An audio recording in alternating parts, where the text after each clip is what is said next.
All right. So once again, thank you for joining us on today's webinar. If you haven't already, share in chat your name, where you're tuning in from, and what is your superpower. And you can scroll up to see all the other great superpowers we've got with us here today. All right. So we are talking about grant writing in 2021. What's different and what's the same?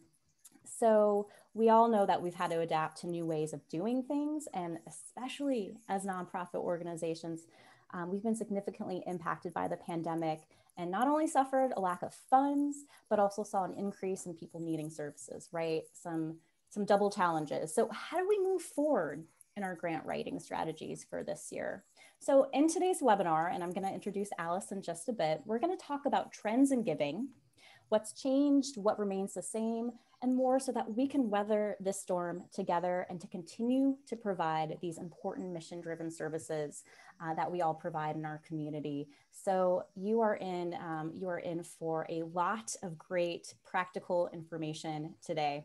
Before we get there though, a little bit of housekeeping. So you probably noticed your line is muted, but your participation is still very welcome in the form of sharing in chat. And if you're on Zoom with us today, go ahead. Chat is a great nonprofit water cooler to respond to things that you're hearing, to share resources with other nonprofits. And then if you're on Facebook, you can also comment. Facebook Live will be the place that you can comment and chat and also share your questions. But if you're on Zoom, we ask you to very kindly put your questions into the Q&A portion of the Zoom webinar. It's those two message bubbles. That's the best place to add your questions. That helps us to prioritize the ones to get through. And because we have so many people with us, we're not going to be able to get to everyone's questions, but we're going to do our absolute best. And it's a democratic system. So if there is a question you see in Q&A that you're like, I have that question as well, or I'd be curious to know about that, give it a good old fashioned thumbs up. That's going to upvote it to the very top, and that will help us see it and make sure it doesn't get lost. So add your questions, vote for your favorites, and do that from the Q&A portion of your Zoom webinar. And again, if you're in Facebook Live, no worries, we'll also be monitoring that for your questions and comments as well. And if you have to leave for some reason today, you're not able to watch this entire webinar, fear not. We will be including a replay of this webinar in addition to slides and any resources that you hear today, bundled up nicely for you in an email that we'll send out within the next day or two. And you can share that with colleagues, with friends, anyone that you think might benefit from this content. We encourage you to share it. So once again, you will be getting a recording, you will be getting the slides, you will also get links, and it's going to go to the email that you've registered for this webinar with. All right, so we're getting there. We're getting to today's headline event. But first, if you're new to TechSoup, I want to give you a very warm welcome. We're so glad to have you here. So TechSoup equips changemakers with transformative technology solutions and skills that they need to improve lives globally and locally. But we do a lot more than just offer discounts. I know a lot of people know TechSoup for that, but we also provide support. We provide training, content, community, and more. We've helped over 1 million nonprofits in more than 200 countries and territories. We're super proud to work with generous donor partners like GrantStation, which you're going to hear about more today in just a bit. And it's these partners that have helped us to build this tech product philanthropy program that really serves nonprofits in the ways that they need it most around the country and around the world. So you can check out all of our great offerings and what that actually looks like by heading on over to TechSoup.org, and you'll see our nonprofit tech marketplace by clicking on catalog, and you can see all the other great offerings that we have for nonprofits like yours. Okay, and I would be remiss to not mention our GrantStation special offer to help you navigate uncharted waters with a trusted partner. So we've got a very special campaign coming up next week, 2 days only, February 23rd and 24th. You're going to want to remember those dates, and we'll help you remember them as well now at the beginning and then in our post-event email. But for these 2 days, you get GrantStation for $79. That's for a 1-year subscription. That's about $120 off the regular TechSoup price. So it's a limited offer. We only do this a couple times a year, and we're super grateful to have GrantStation support in doing this. And really, GrantStation is your source. It's your tool to find new funders, to build new relationships. And it's just a wonderful holistic database of active funders with a toolbox of grant writing, scheduling, and educational resources to help fundraising and developmental leaders like yourself. So you can learn more about this really great 2-day offer by heading on over to page.techsoup.org/GrantStation-Feb-2021. That's a long link. I'm going to include it in chat to make it nice and easy for you. And I'm also going to include it in the email. So you've got it at your fingertips. And if you're on Facebook Live, I'll make sure to drop that link in there in just a bit. Okay, now on to the main event. So we have Alice Runke, and Alice is the founder and owner of the Grant Advantage, a progressive and innovative consulting business dedicated to helping nonprofit organizations unleash their strength to embrace tomorrow's opportunities.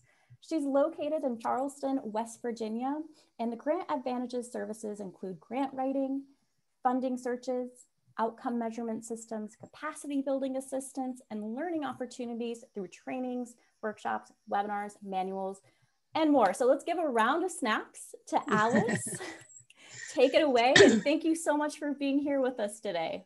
Wonderful. Well, thank you, Nicole, and welcome everyone on this very snowy, cold winter day. Was excited to see in the chat some folks from Texas who I was worried maybe we would not be able to get on the webinar today. So very happy that you're all here. So this webinar today is a little different for me, actually. I usually do a lot of webinars around how to write grants and getting into the nitty-gritty and the details of the process of grant writing and what you should put where and things like that. But this was a really neat opportunity to kind of take a step back and look at the whole landscape of grant funding and how we've changed, and what has changed, what hasn't changed from 2020 to 2021. So I've done some research as to what's going on to kind of see how we should be looking at the future in our grant writing and be kind of proactive instead of kind of reactive to what's going on. So what we're going to do today is really 4 basic things. I have some I have 3 poll questions just to get a flavor for, I know what I see with my clients. I know what other, colleagues and other experts in the field have said about what's going on, but we have a huge group of people here, and so I would just like to get some feedback as to kind of where you guys are at, just to kind of help us see what impact this whole crazy year has had on you and your services, and to give us kind of a new little snapshot of kind of what nonprofits are dealing with. It is my understanding that if you're viewing from the Facebook page, you can't answer the poll questions, but anyone who's on the Zoom can. So we're interested in hearing your thoughts. Then we're going to look at some of the trends in what's been going on. Again, looking at kind of what has happened in 2020 from foundations and government and individual giving and things like that. And then really more of the time on kind of what can we do now? What are some of those proactive things that will help us get situated in a more positive way going forward? What are some of those areas that I see a lot where people kind of need that little bit of kind of capacity building in their grants and that kind of thing? So this would be a great time to start developing some of those systems, and we'll talk through all of those. And then we're going to have like probably a full, close to a half an hour for questions and answers. So I do have 2 questions that came in before the webinar, one from Minnesota and another one from Idaho. So I will get to those at the end. And then, like I said, feel free to put your questions in the question and answers so that we can discuss those. And then kind of finally, just a little preview as to this. This really isn't a webinar about funding from the CARES Act or the PPP loans, the payroll protection program, and those kinds of things. I'm not an expert in those fields, but I do have some resources for you at the end if those are the kinds of things that you're looking for, which would be a whole nother kind of webinar dealing with those government sources. So I'm going to start first with our poll question. And I'm going to have Nicole bring up our first one. And the question is, how did your nonprofit's income change as a result of the pandemic? So just, basically from, your 2020 budget to your 2021 budget, can you answer this question of, you've had no change, a small decrease from 25%, well, 25% still a lot, but 25% or less, somewhere in the middle. There's just some different ranges there. Did you have to go out of business because of the pandemic, or did your income actually increase, which did happen for some agencies? So give you just a second. I'd sing you a song, but you'd probably hop off the webinar. So how do we do there, Nicole? Did people get a chance to answer that? Yes. Yeah. If you can see the results, I'm going to go ahead and end it now and share. Oh, okay. We've got a lot of results. So let's share them out here and we'll see overwhelmingly decrease of 25% or less. Okay.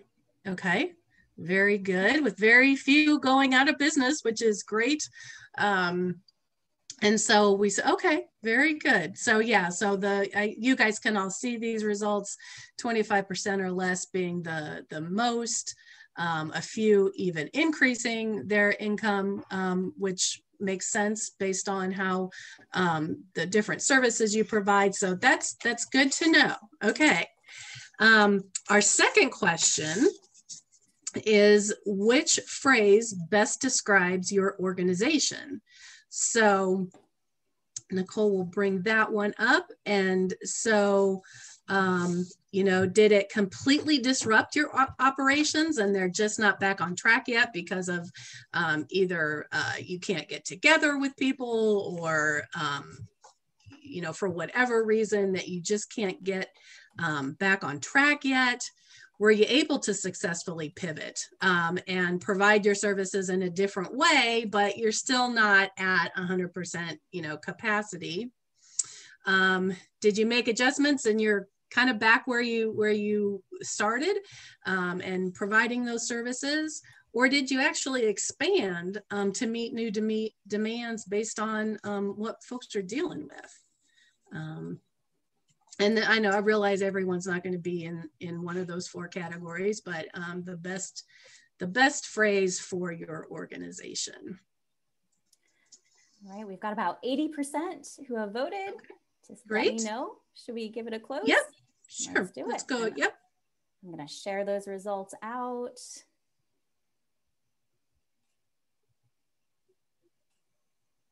Okay. So it looks like the largest number were that making those pivots and back, but not back at full capacity. And a lot of you did very well making those adjustments and can provide services. Some of you expanded, and then there are still some of you, 16%, who really had such a disruption that they're not back on track yet. So, okay, very good. And then our final question is just kind of, how do you feel about 2021 and where your organization is going? So again, just kind of answering the one that's the closest to you. You adjusted your budgets and made your savings and adjusted your services, and you can go forward in 2021. There's those of you that feel like you might not make it all the way through 2021. You had such a decrease in income and your ability to provide services that you're a little worried about your future. You don't think you're going to go out, but you're still pretty concerned. You had enough, you were able to weather the storm, you're going to make it. And then you don't know yet. We're still in too much flux to know. So kind of just getting a feel for where you're at.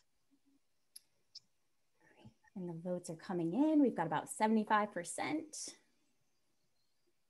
You guys are all fast.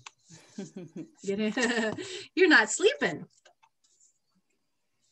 Good to know.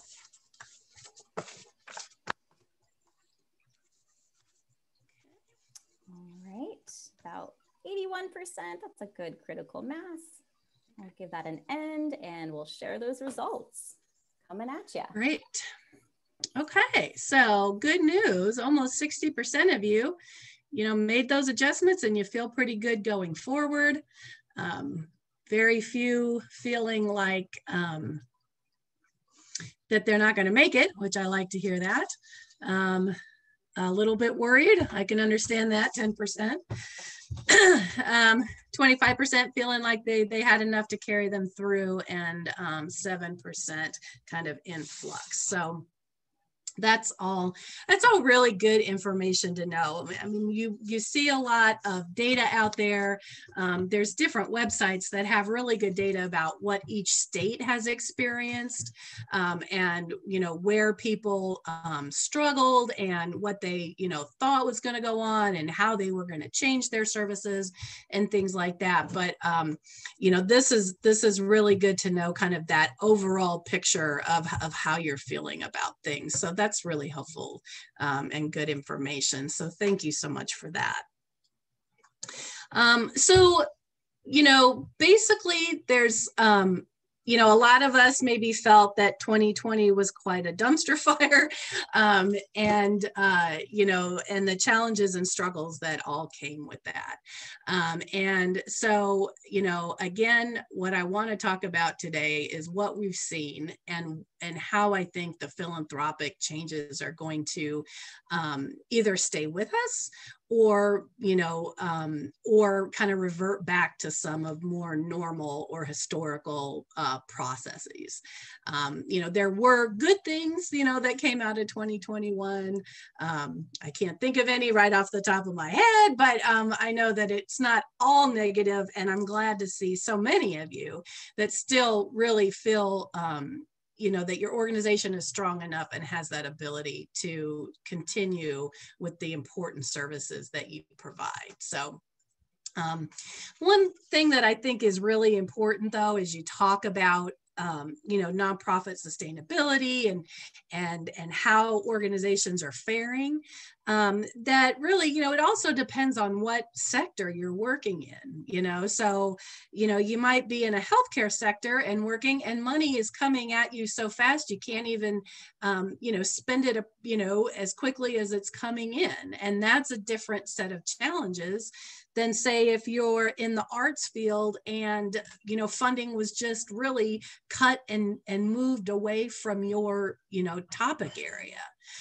So what I'm going to say and talk about, there is a lens that you're going to want to look at through your own organization and where, where there is more funds, where there are less funds and that kind of thing. But with just the diversity of, an education program in one state is going to look really different from a human services program in a different state. So some of the things we're talking about today will be rather general, but still I hope is really relevant to what you're doing.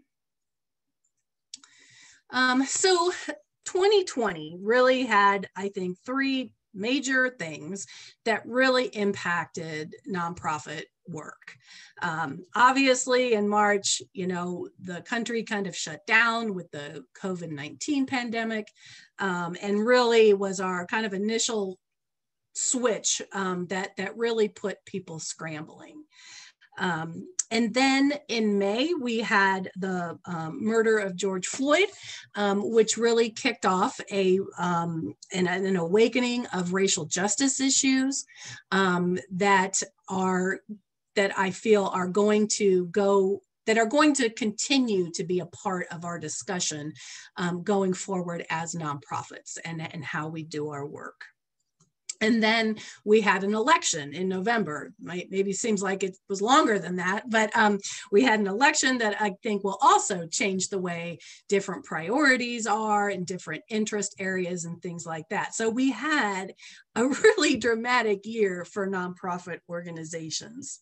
And these things not only were independent events, but they relate to one another, right? And so I think, that in watching the news and reading, different articles and things like that, you're also going to find that the pandemic really glaringly put out there the health disparities in communities of color with regard to healthcare. So these things really, they're not independent things that don't have something to do with one another. I think they all fit together and will impact the way we're looking for funds and doing the work that we do. So, we'll talk kind of where those intersections are and what some of the differences are and things like that.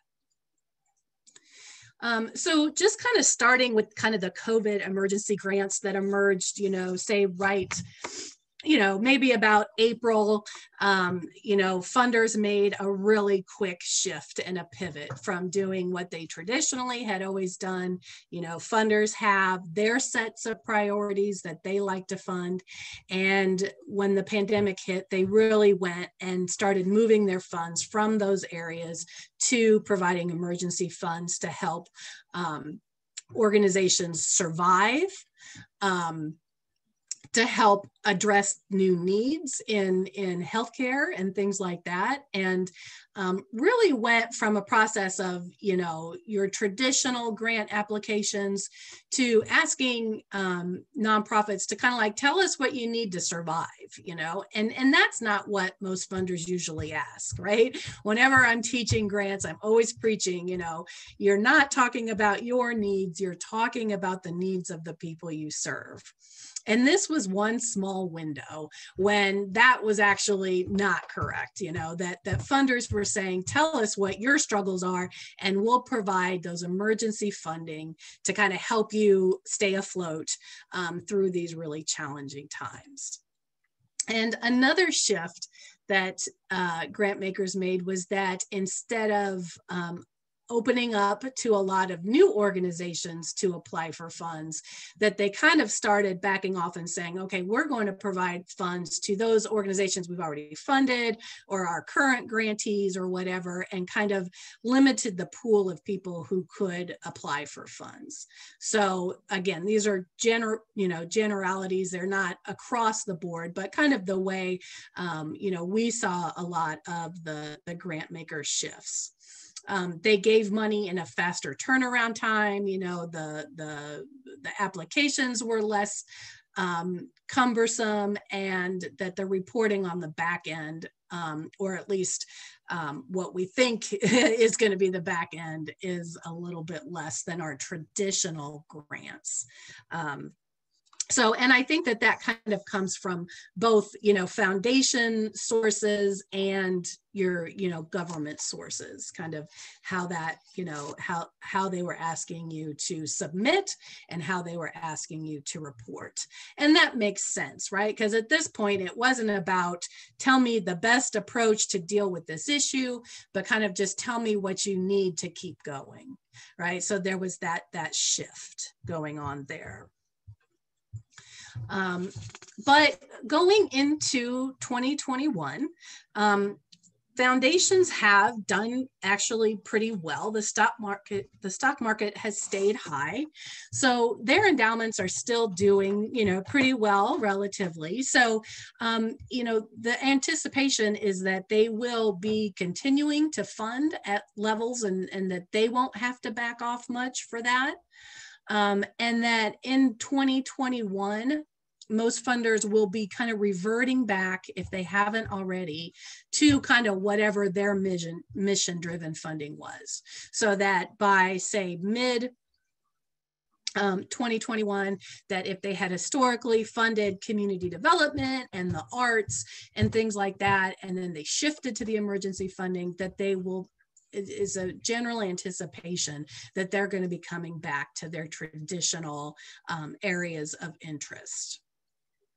And so one of the things that I would do, and like recently I did a search on GrantStation looking for funds that Nicole had talked about with what your special is, but I had done the funding, and then I went back, you know, and found those sources that matched my organization and that kind of thing.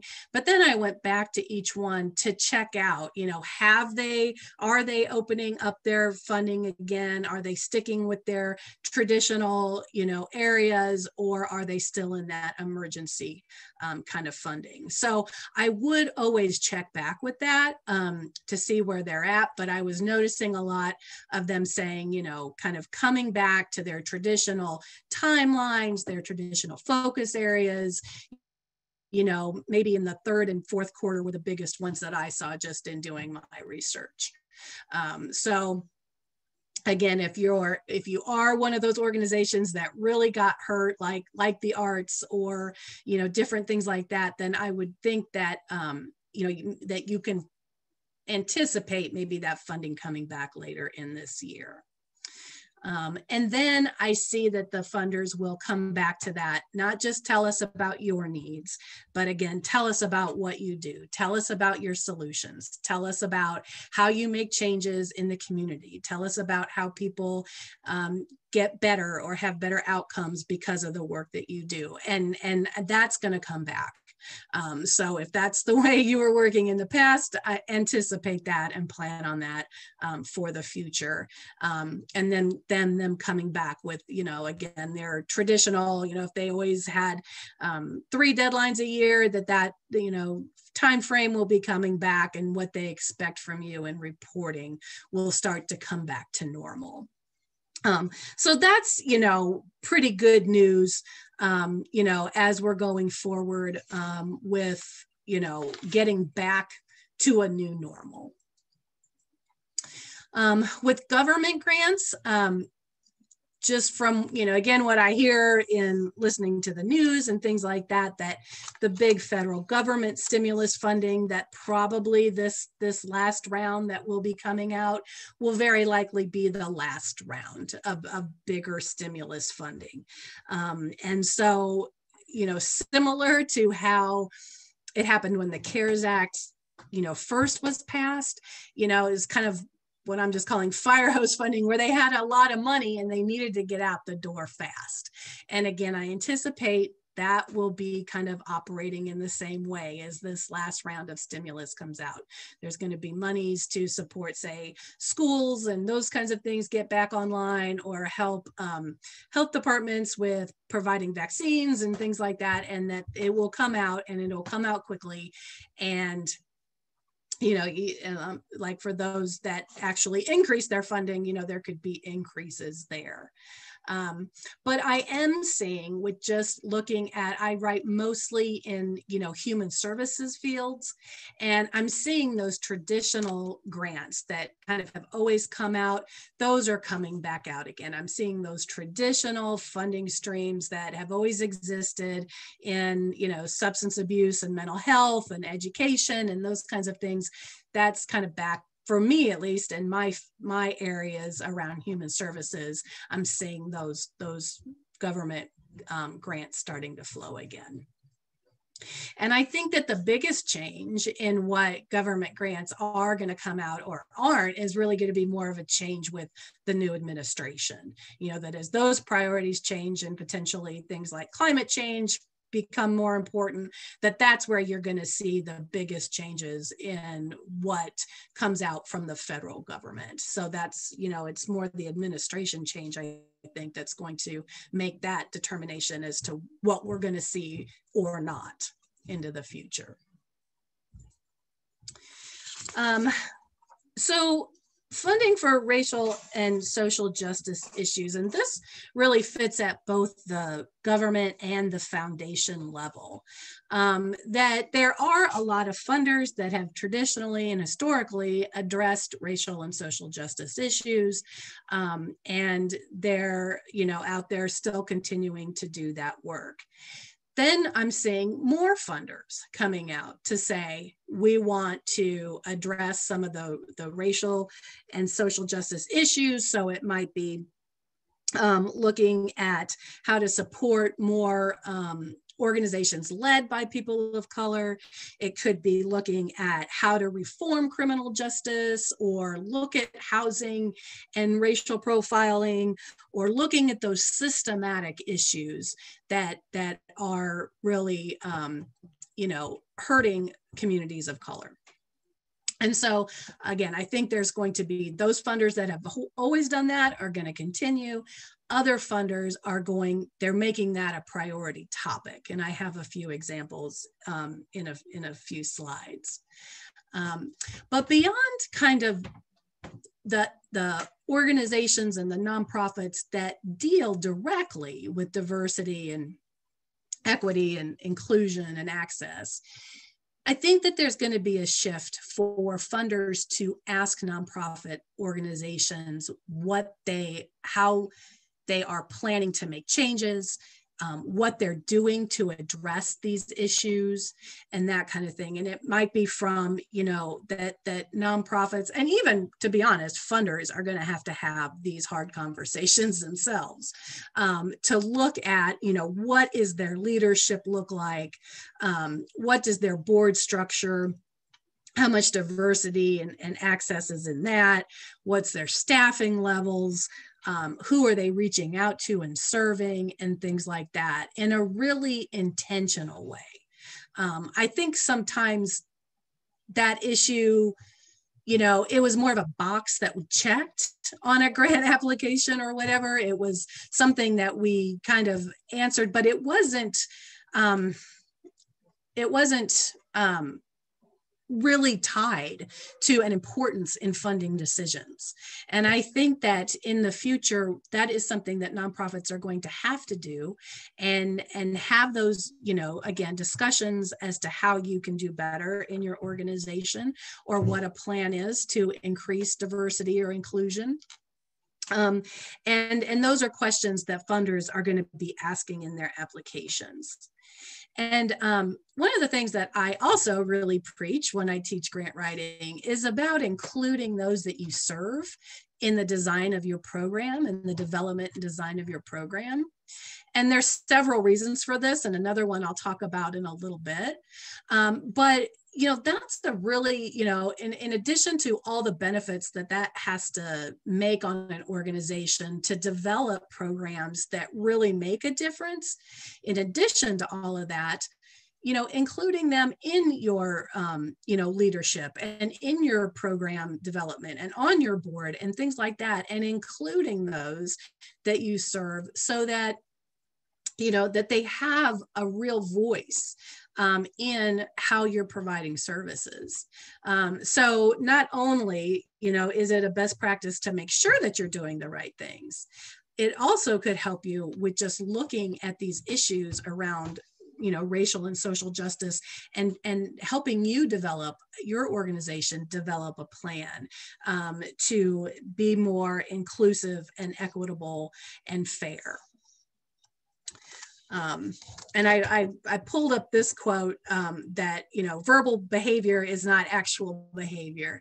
And I think that kind of the talk that maybe we got away with, if you will, that's totally the wrong way to say it, but we used to be able to say, that we had a health disparities impact statement or something, but many organizations that had that never worked from it. So just because you have it doesn't make it valuable. Like, if you're not actually out there working to reduce those health disparities, then your impact, statement is really irrelevant. So I think this really, kind of puts more of that real true feet to the ground, as opposed to just talk about this kind of stuff. So here's just two examples, just like the Robert Wood Johnson Foundation just committed $9 million for Voices for Health Justice. So really looking at, health and promoting and reducing health disparities, and looking at state and community-based work that's being done, and looking at the root causes. And so they've just committed that $9 million to that. And this other one just came up on Grant Station's newsletter that you may or may not get, but if you you can sign up on their site to get. But the Rita and Alex Hillman Foundation, and this looks like a really it is a new program, a special call for submissions to address racism and its impact on health, and really looking at nursing-driven models of care. So again, this is like another example of an organization specifically looking to fund those issues around oppression and health disparities and things like that. So there's going to be more of that. I would anticipate in the future, and even some funders or some sites you can go out there and Google, where you can find specific funding just for these topics. So those are just a couple of examples. So I don't spend a lot of time in fundraising, general fundraising. I spend more time in the grant world. But I think it's really important, especially for those organizations that maybe have not had as much individual giving, or haven't, or need, see a shift in funding. And again, just picking on the arts there, but let's say you're an arts organization that all of a sudden foundation funding really went away, that you have to pivot, and looking at individual giving is one way to do that. And I think it's pretty encouraging to see that nearly 87% of people say that they will give to charity in 2021, and that even 19% more plan to give even more. And that millennials seem to be the most generous in their giving, that plan to give at least $500 or more. Then you can kind of see how the other generations move from there. And then when you get the slides, you can go to this link to find more information in detail on these kinds of things. But I think that that's a good way to diversify some of your funding, to think of strategies where you're looking at those donors, from small donors up to major donors. And that's going to help you regardless of what your grant situation is. But it's a good idea to have that diversified funding streams regardless. So this could be a good time to start to do that. And I'm not really an expert in this either, but I know enough to be dangerous and just talk about it here on the webinar. But in 2020, they provided this above the line tax deduction of $300. And so, when you do your 2020 taxes, if you gave $300 or more to an organization, you can now deduct that even if you don't itemize your deductions. And so most people don't itemize anymore because the standard deduction went up so high. But in 2020, they put that up to $300 as a new thing. And then, so that's over though, 2020 is done. So they raised it for up to $600 for joint filers for 2021. So, going into the future, this might be something that you want to educate people on, and, tell them about how they can deduct these funds, and provide them with the opportunity to donate to your organization to get this tax deduction. So that's a new thing for 2021 that you might want to include in how you are working with folks. And then finally, just again, I don't have a whole lot of information on this, but I've talked with different people about, there was a lot of fundraisers, obviously, in 2020 that were canceled because they were in-person events and things like that, and that they couldn't happen. But people have talked about there being a lot of good work being done in having virtual fundraisers, having events, and people pay not to attend the event. And so, donating the money that you would pay for a babysitter or a dress and donating that to your organization and that kind of thing. And having some good luck with working with getting, people to raise money for your organization through peer-to-peer, or having online auctions, or doing webinars that you bring people to the table, or concerts. I've seen a lot of like races and bike races and marathon type races and those kinds of things that people have said that they continue to still be a positive thing, because people still want to give when they can. So just a little bit of information there. So that's kind of where we've been, kind of where we've been and where kind of the general winds are blowing for what's going to go on in the rest of 2021. And so I want to talk about some things that you can just do right now to help you be prepared to write winning proposals in the future. And grants are, they were competitive before all of this. They're going to be even more competitive. It's just there's still more need and more different kinds of needs going on. And so, having those competitive grant applications are still going to be the norm.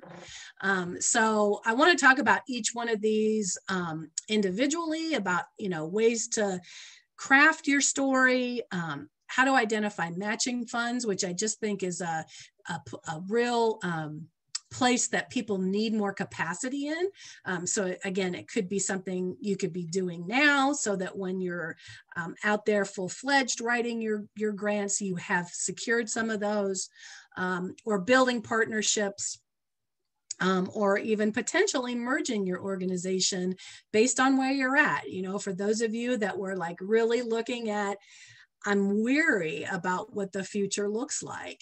Is this an opportunity to start to look at a merger and kind of be proactive in working with another organization instead of going completely out of business? And then I just have some general resources to increase your grant writing skills, which is something that you can, do all the time. So with just writing and enhancing narratives, that I think that we all kind of have a new normal. There's very few of us where nothing changed.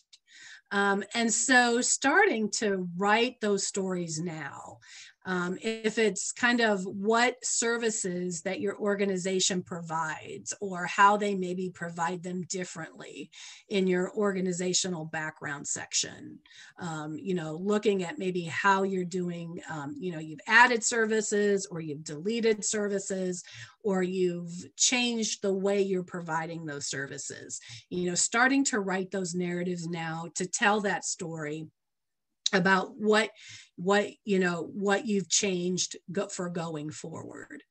The needs section, again, for a lot of our organizations have changed, that the need in an education program was really different a year ago than it is now. And so now your needs are going to be a lot more about, say, mental health issues for children than you would maybe have to write about in the future. But because of everything that's happened, there could be more mental health issues, and you're going to be addressing those. Kind of what your approach is, what you're trying to change, and those kinds of things. So now's a good time to pull out those narratives and dust them off and start to really tell that enhanced story of your organization. And I know a lot of organizations that,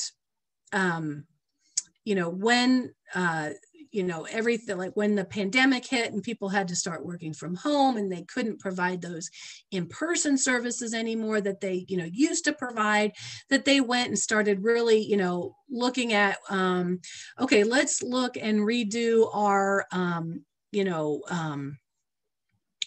policy and procedures manual. Let's update this. Let's enhance this. And they put in a lot of time because they weren't providing their traditional services, and they spent a lot of time developing their organization.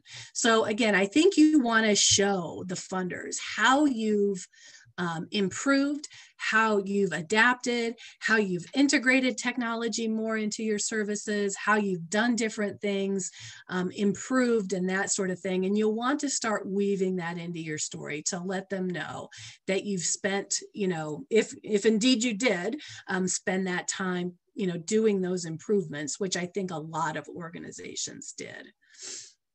And then you could also look, take this time to also look at cost savings and looking at how you adjusted budgets from 2020 to 2021. And so, potentially you don't have any travel funds, going forward, and you've switched that to increase your technology funds so that you could provide more services, that kind of thing. And getting that story down a little bit too, where you've saved, because maybe you're not paying the rent that you used to pay, or you're not having meetings where you're paying for everybody's food and copies and you're doing it virtually. And, there is savings in that people have had. So how you've adjusted your finances and that kind of thing to keep you afloat, or to, again, improve how you offer services or whatever. And then I think a really good idea in how we're going to write our grants going forward is that I think kind of having a plan A and a plan B in your narrative to show the funder that you have thought about different scenarios. And so, if people can get back together again in person, this is our plan. But if things have to be virtual, then this is our plan. And just, sharing with them how you're managing both expectations, just so that they can see that you have a plan B in the event that plan A doesn't work. And I think funders are going to be understanding that, if, understanding that pivot, because they've had to see it already. They've had to do it themselves. But I think as I'm writing, and let's say I'm writing a grant now that would be funded in September, I'm going to kind of tell two bits of that story, based on, this is the one we're hoping for, but if this isn't the way it's going to go, then we're going to do this. So I think for this year, that's the way, I would be writing to let them see that.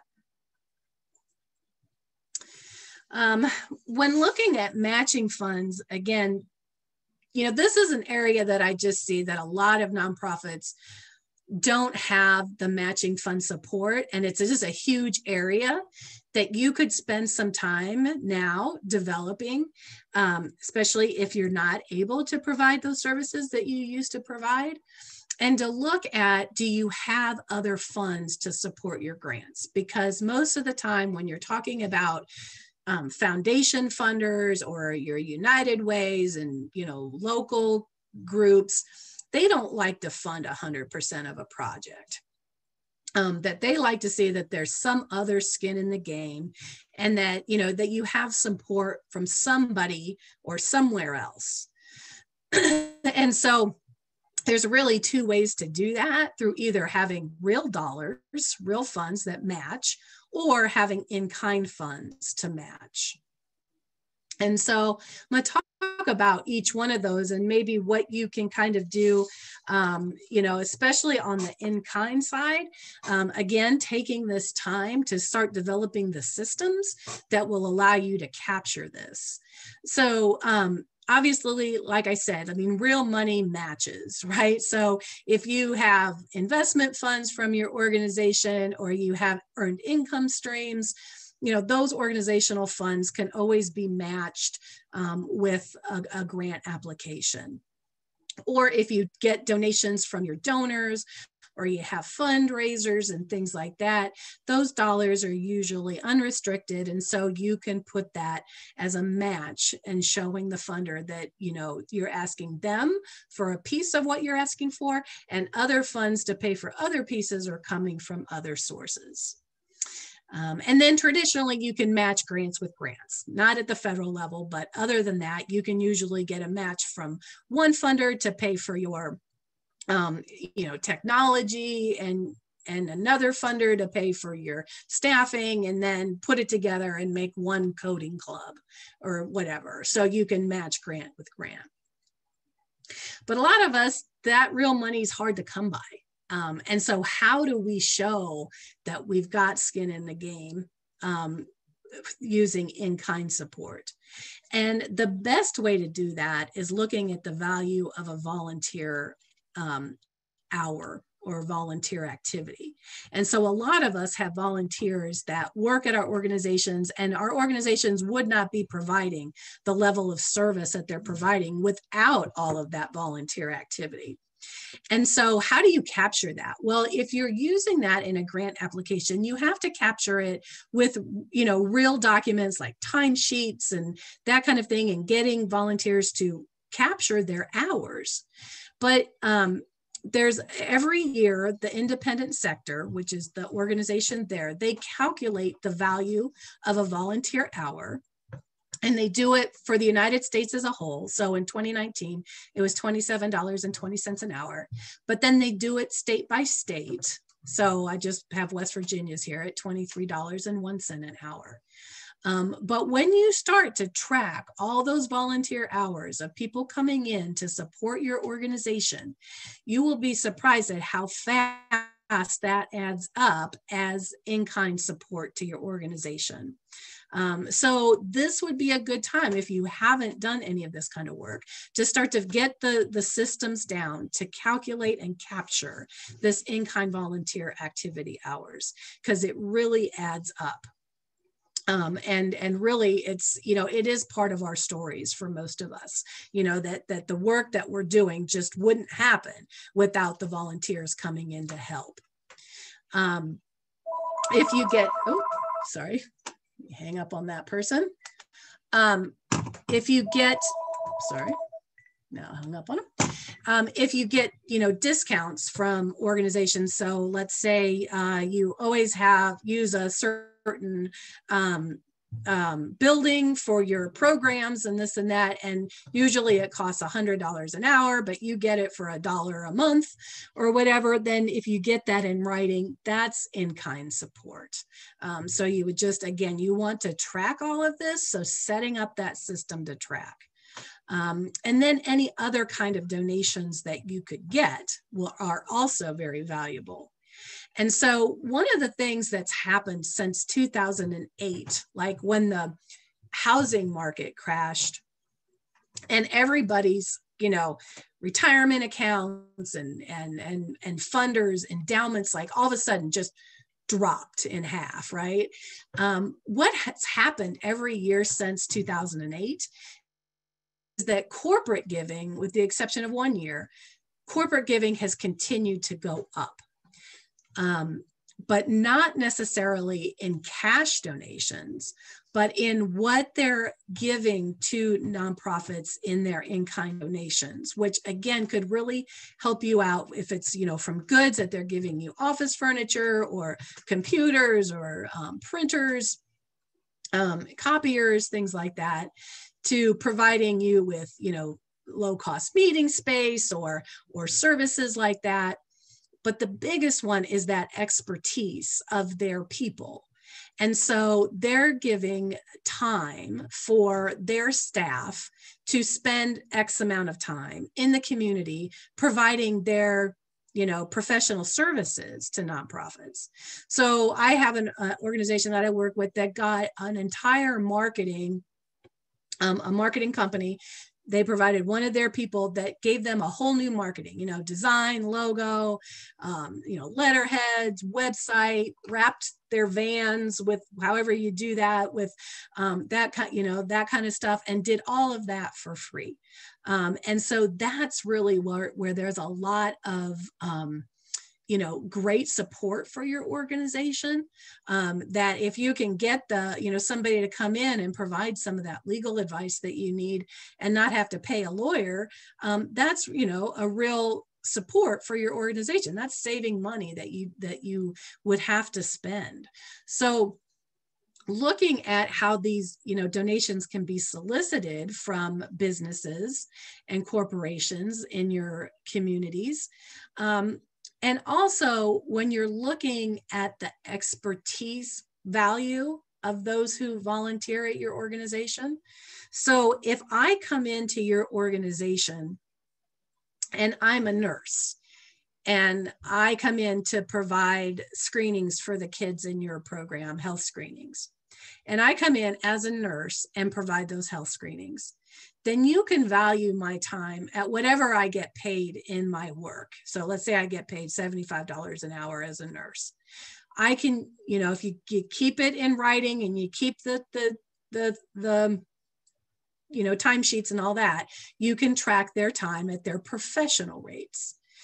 If that nurse comes in and sweeps up after your bingo, well, then it's at the volunteer rate per hour that was on the other slide.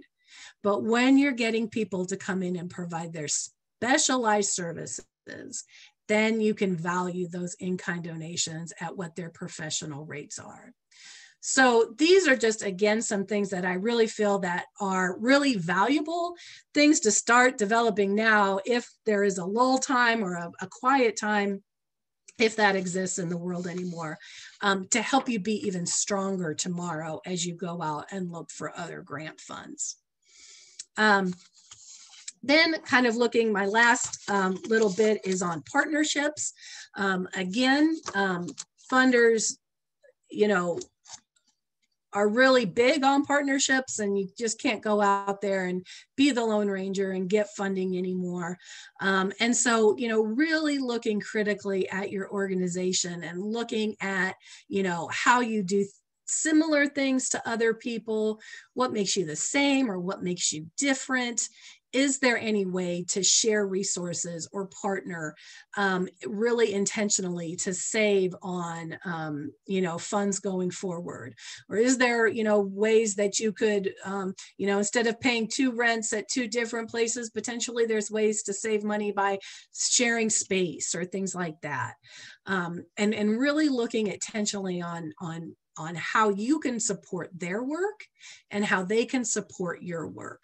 And again, as things just get more competitive, as they naturally tend to do, the more you can demonstrate this to funders, the more your proposals are going to be successful.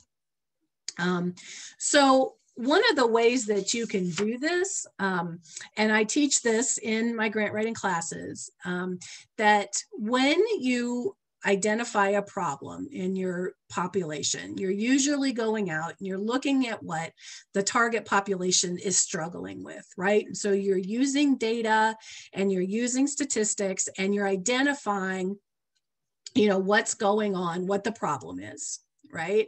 And so, for example, this is kind of a healthcare related one, but you might be a health department and you see that, there's been 50 new cases of HIV in my county, and that's 35% higher than it used to be, and that kind of thing. And you're telling that story with data, right? So that's an important part of writing your needs section, writing what the problem is with data and demonstrating what people are struggling with. But the next step to that, and again, I think a step that people don't make, is to ask yourself now that I've identified the problem, why does that problem exist?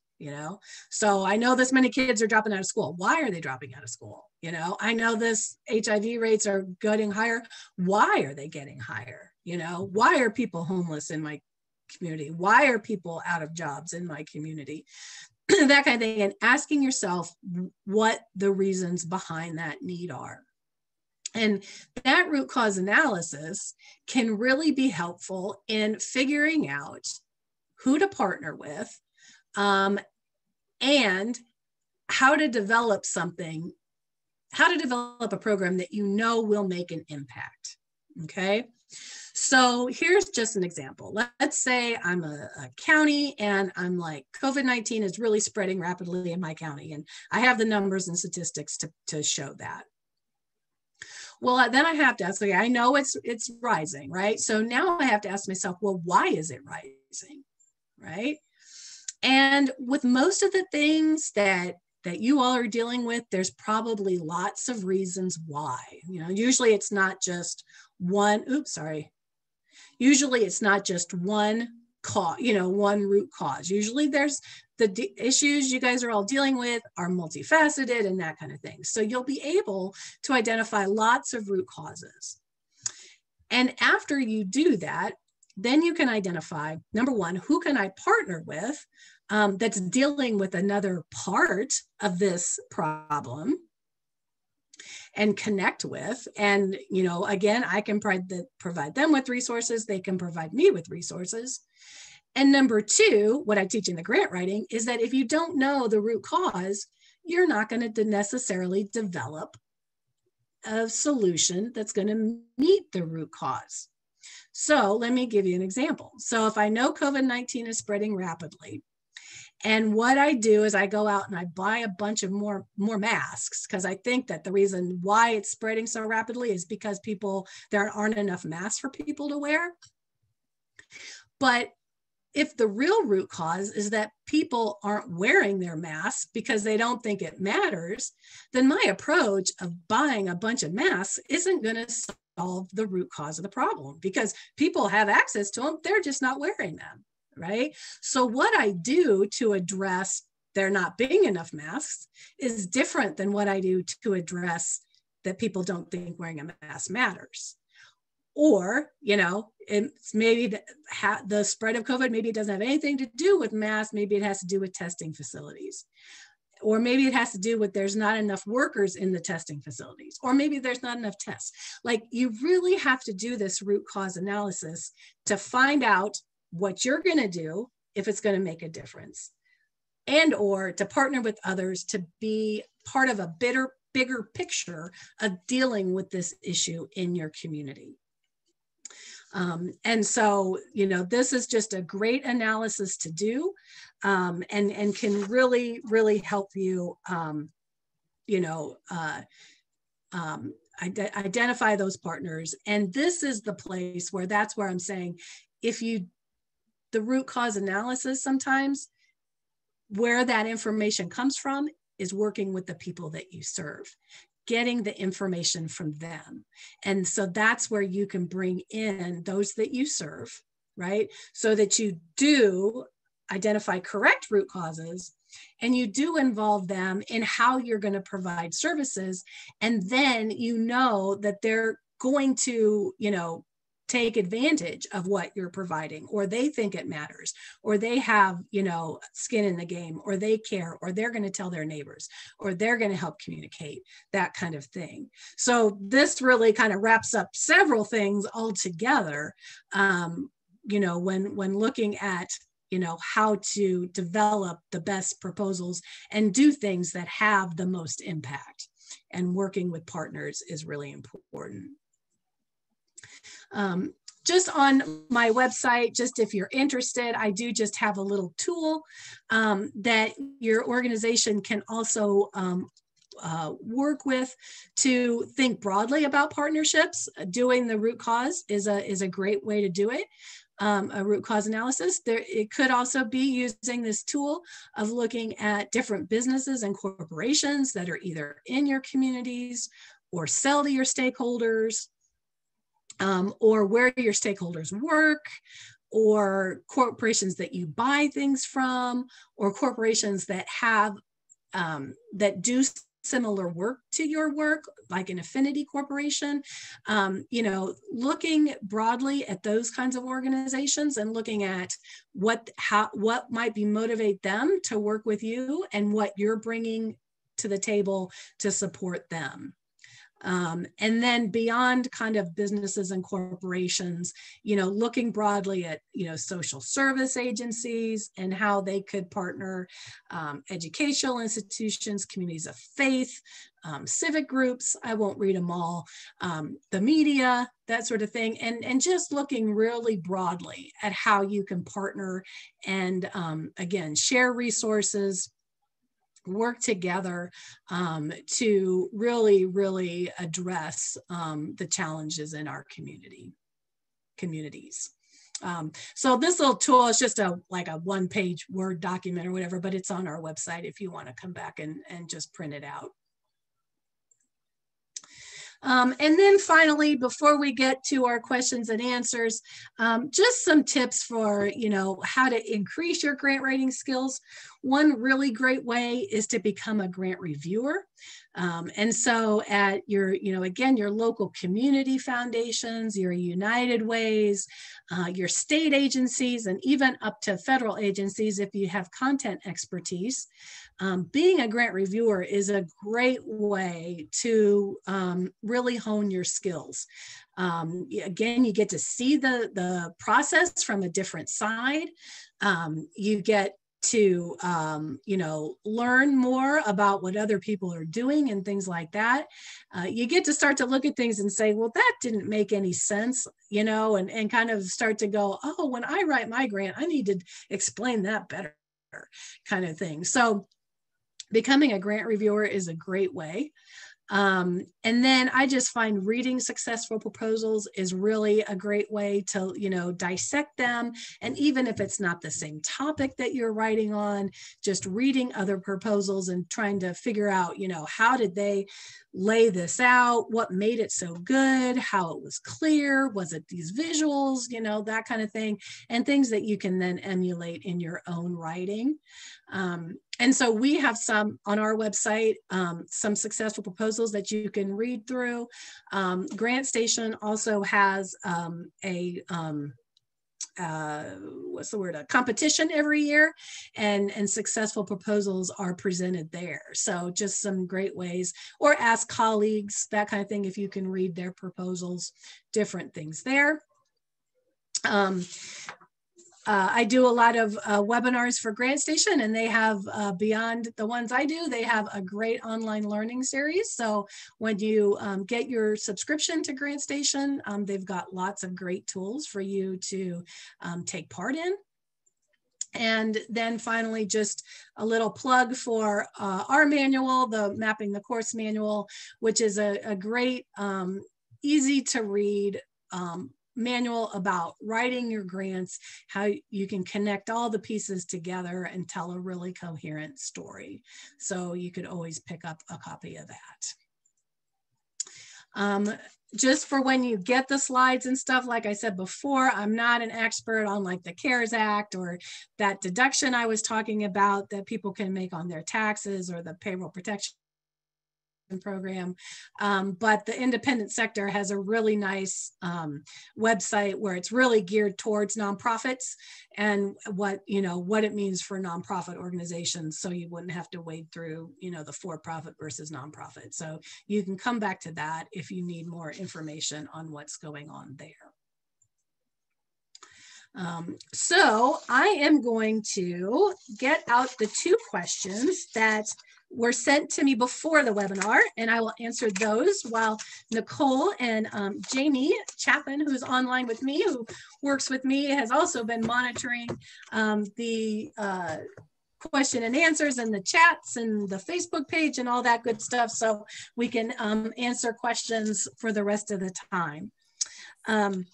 Be real quick before you dive in. First of all, Alice, yes, thank you so much. Amazing content. We've got tons of questions, and let me just apologize first of all to all of our folks who are trying to get into Facebook. Looks like we had a connection and overflow issue.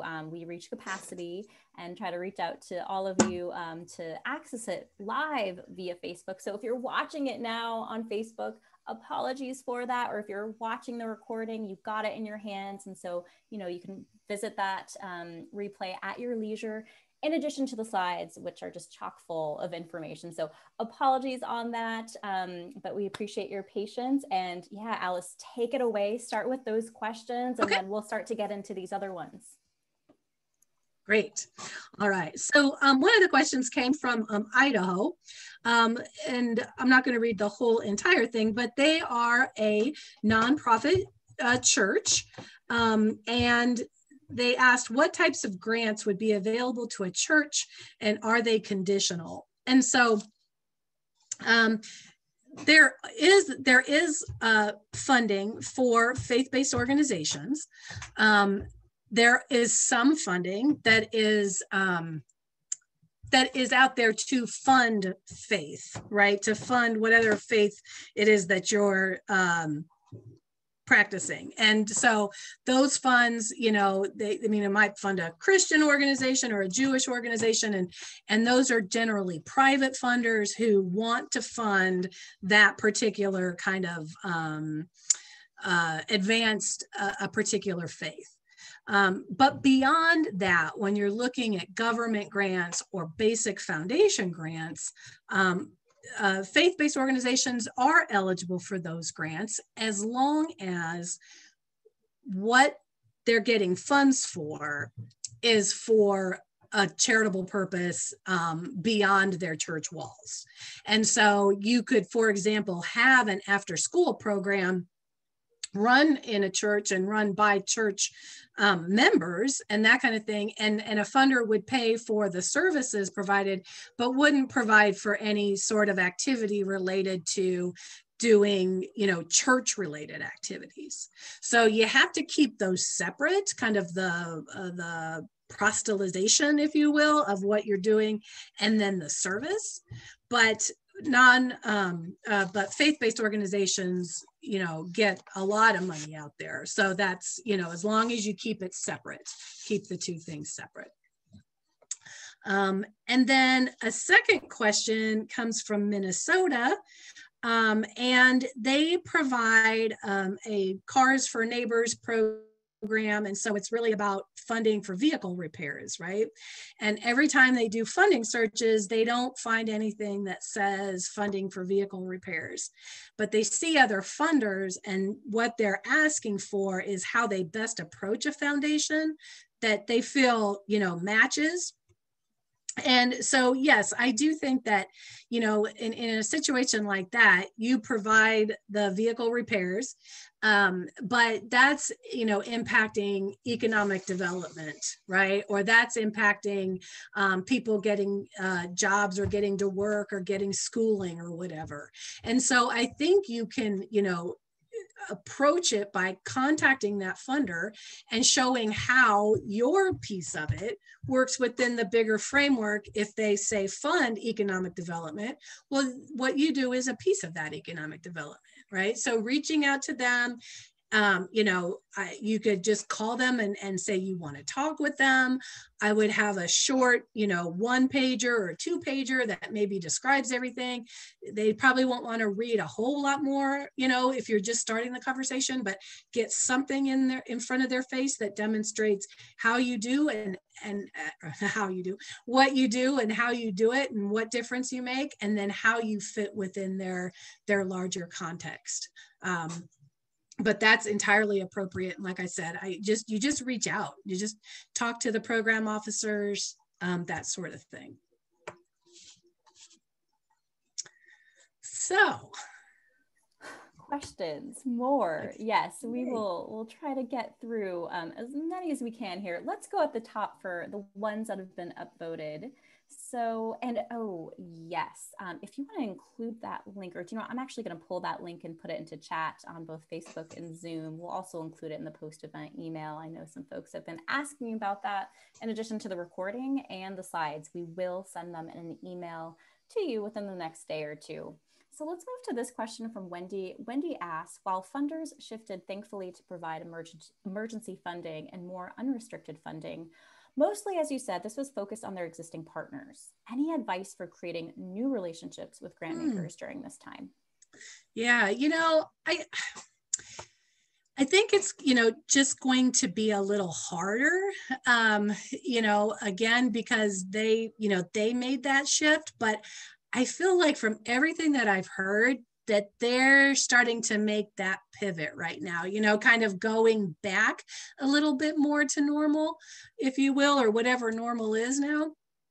And so I think, reaching out, I think you want, again, as you reach out, that the most critical things that you're talking about are not your needs. Like I said earlier, with this, shift right at the beginning of the pandemic, all of a sudden funders were like, okay, what are your needs? But that's not really what a funder generally wants to hear.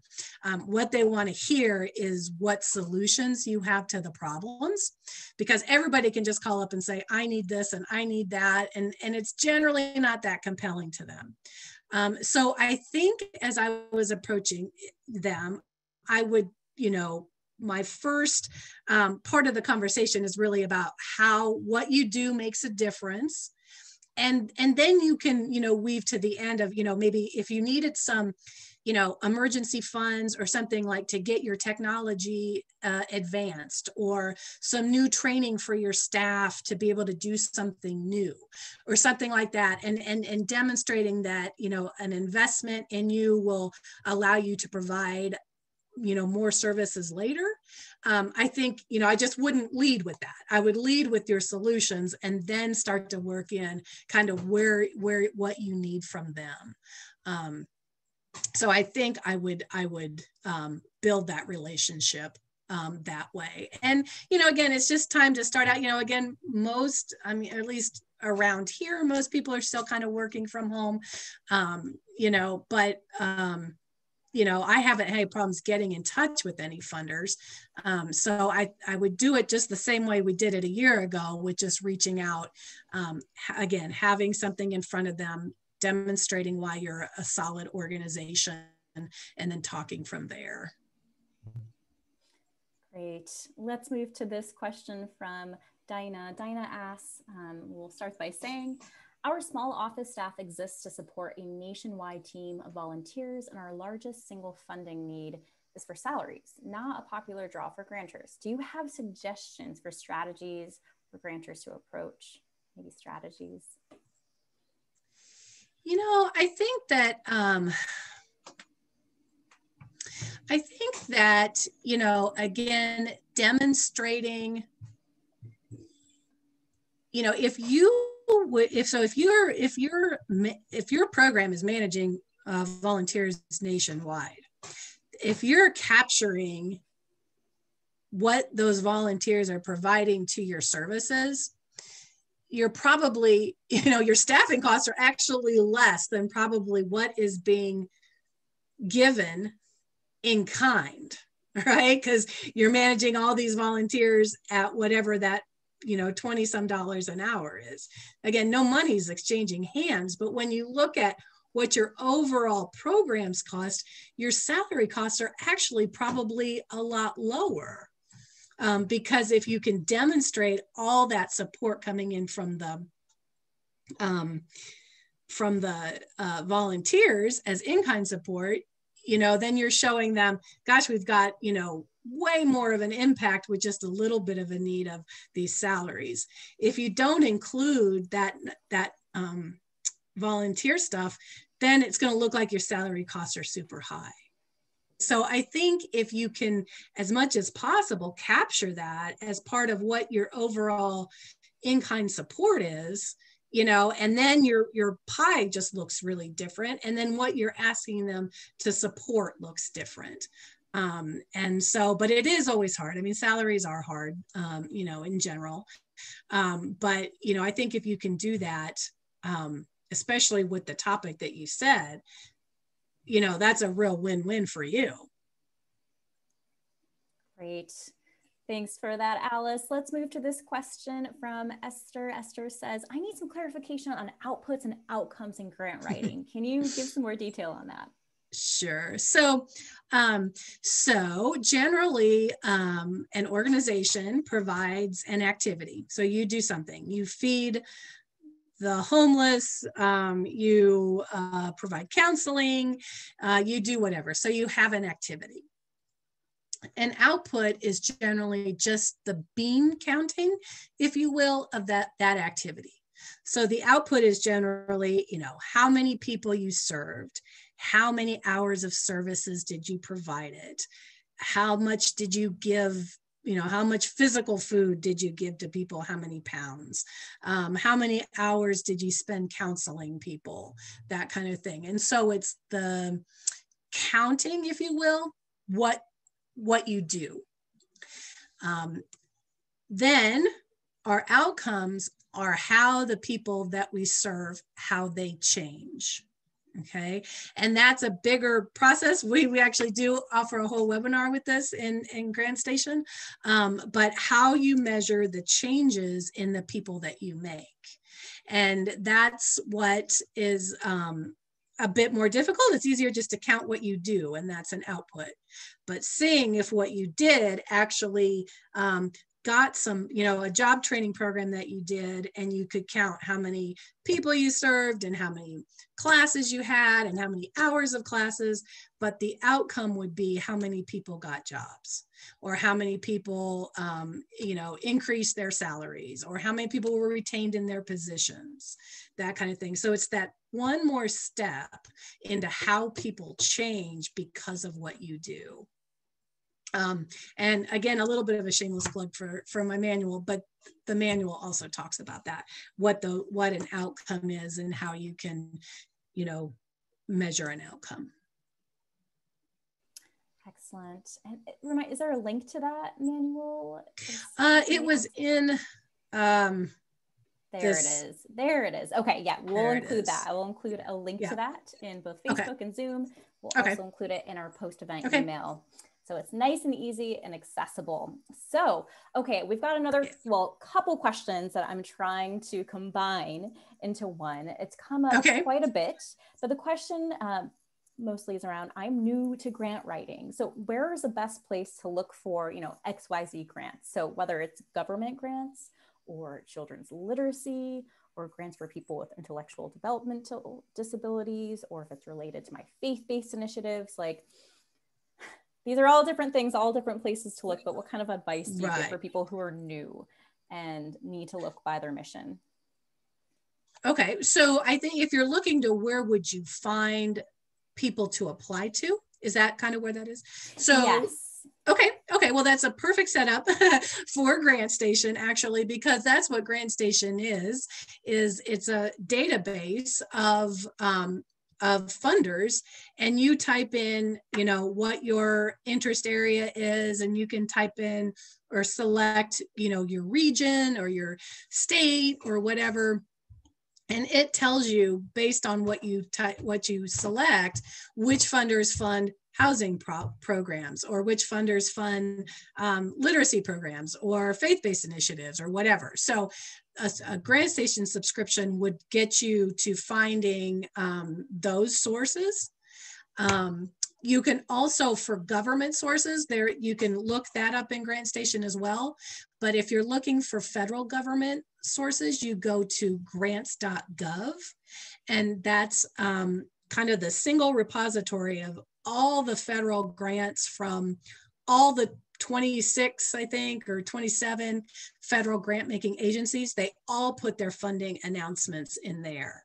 And so you go to grants.gov, and then you go look for funding, you click on that, and then it's a pretty intuitive site that you go and start to click around in. So that's where you'd find government sources. And then just, Googling also, I'm always surprised at how many people have just put together lists. So, Google rural development, and you're going to find places that have put, sources for rural development and funders for them, or, mentoring programs, and some mentoring program pull together all these funders that support that kind of thing. So just doing that is also a good way to do it. And then when it comes to state funding, there's very few states who have like a grants.gov for the state. So generally with state funding, you have to kind of go agency by agency and do the hard work yourself, which is it's hard, because you got to kind of get in there and do it all, and look up each funding opportunity and each each agency and what they might fund. So that's always a little more difficult, but those other ones will definitely get you started. And the $79 Grant Station one is a great way to get started. Yep, we'll have more info on that in just a bit here, but let's take one more question. Does that sound okay, Alice? Yes. All right. And let's see. So many good questions. Let's see. I had a couple lined up here. Okay, Joe, we'll do this one. This one was sent in earlier. This is from Anna, and she asks, how do we best approach a foundation who we feel our mission coincides with their areas of focus in relation to human services? And then ask them to expand their horizons to include a nonprofit like ours. Are phone calls to a specific person the best way, or a good inquiry email template? We're looking for guidance on how to best make an inquiry argument to a foundation before we go through the grant writing process. Yeah, I think one great way to do that is just, research the foundation online, find out, a lot of them will have like a program officer, they might call it, that, this person deals with health and this person deals with community development or whatever. And so, find out, it depends on how large it is or how small it is, but kind of find out how they're, putting their staff together and who's doing what. And then, reaching out to the person, again, you could, I wouldn't burden them with a whole bunch of information, but like, again, a one pager that kind of describes, your need and what you do and what difference you make, what your solutions are, to give them just that overview of who you are. And then, just ask for a 25-minute phone call or whatever, and just talk to them. And a lot of times, what I find is that like a funder might talk to you, and then what they'll do is they'll kind of say, okay, well, Alice, that was a really good idea, blah, blah, blah. Why don't you reach out to Nicole over at TechSoup and see if TechSoup can do anything with you and do this other thing, right? And they kind of give you little jobs to do, or, reach out to this partner and talk with them and, see something. And I'm being a little making it sound too easy, but like sometimes I think that's a little test that they do. Like, are you going to go do that? Are you going to, do what I asked you to do? And like, see if you really are interested in reaching out and partnering and things like that. And if you come back to them and you didn't, I didn't reach out to Nicole or whatever, and I didn't reach out to this other partner, they're not going to look at that very strongly. If I come back later just saying, okay, well, I'm coming back at you again, they'd be like, well, what did Nicole say? And you'd be like, I didn't call him. And then they're like, well, I'm not really interested in talking to you anymore, kind of thing. So, I find that they do tend to kind of give you jobs, see how interested you are, see how much you'll kind of put some skin in the game. And so just, follow through with the process. It might be super fast and they say, well, yeah, submit an application, but it could be a process where you have to consider it's going to take some time. So. Sound words, Alice. Again, you are just a wealth of information. We're really fortunate to have you here with us today to share some of your best grant writing tips and secrets. And to everyone who's tuning in, you will get this replay and the slides and all the resource links that we mentioned nicely bundled together in an email for you. So you can go back and look at those items at your leisure. So look out for that email in your inbox in the next day or two. And with that, we've just got to plug one more time. Let me get my screen share here. Stop sharing. Okay. There it is. So Grant Station, it's something really special that we do twice a year where we get to offer, thanks to Grant Station, we get to offer Grant Station for $79. And that's for a 1-year subscription. We do it twice a year. It's coming up Mark your calendars, February 23rd and 24th. And we've got this link included here for more information to kind of talk about like what GrantStation is, what are the benefits of it, how it can help you, whatever your mission is, wherever you're located, help you find the most relevant grants. It's really such a time saver. It's going to help you with grant writing, with scheduling, with educational resources, again, to improve the relationships with the potential supporters that you're reaching out to and how to build ongoing relationships with them. So GrantStation offer, it's really such a treat to get to share this twice a year. So make sure you know it's coming up and learn more about it and how it can serve your organization, really help you scale your mission. So with that, Alice, final words that you would like to leave us all with. I was reading through all the questions still. So yeah, thank you so much, everybody. And if you have an easy question or whatever that won't take all day and you want to email me, that's fine too. So go ahead and do that and I'll get back with you as I can. So when you get the email, please reach out. That's fine. Love it. Alice, thank you again. Thank you to all of our attendees. Apologies for the attendee capacity overflow issues, but you're here. If you're watching this, you made it, and you'll have the recording to go back and to be able to share. Sharing is caring. So with that, I will leave you all. Thank you again, Alice. Thank you, everyone. Have a wonderful rest of your day. Go get those grants. You can do it. Have a great day, everyone. Thanks, everybody. Take care. Bye-bye. Bye-bye.